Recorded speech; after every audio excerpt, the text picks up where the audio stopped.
এই যে বন্ধুরা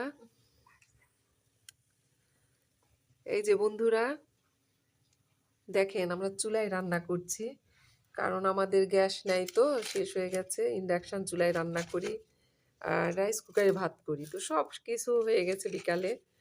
তো একটু শপিংয়ে গিয়েছিলাম আমার মেয়ে আর আমি।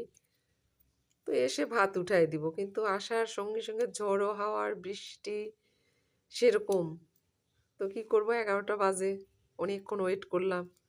রোজা রোজা আসি সবাই, রোজার দিন তো আর বসে থাকা যাবে না না খেয়ে, কিছুক্ষণের মধ্যে আবার সেহরি খাওয়া লাগবে।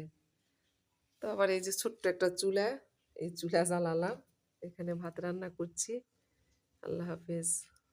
যে বন্ধুরা এই যে দেখেন গাছের পেঁপে ছিল, সব পেঁপে ঝড়ে পড়ে গেছে। সব মানে 2টা পড়ে গেছে, গাছ ভার নিতে পারিচ্ছে না।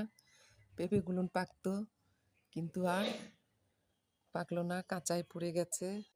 এই 2টা পেঁপে কি বড় বড় হয়েছে, কয়দিন পরে পাকতো, এখন আর পাকবে না। এই যে দেখাই যাচ্ছে যে ছিলকা উঠে গেছে, এখানে সাদা হয়ে আছে, মানে পাকবে না এখন। আর 7-8 দিন লাগতো, তাহলে পেকে যেত। কালকে খুব বেশি ঝড় হয়েছে, ঝড়ে ফলমূলের যত কিছু সাজনা পড়ে গেছে, যে আমের মুকুল পড়ে গেছে, কিছুই নাই। এই যে এগুলো সব খুলে পড়ে গেছে, কি অবস্থা ঝড়ে। নওগাঁতে ভীষণ ঝড় হয়েছে।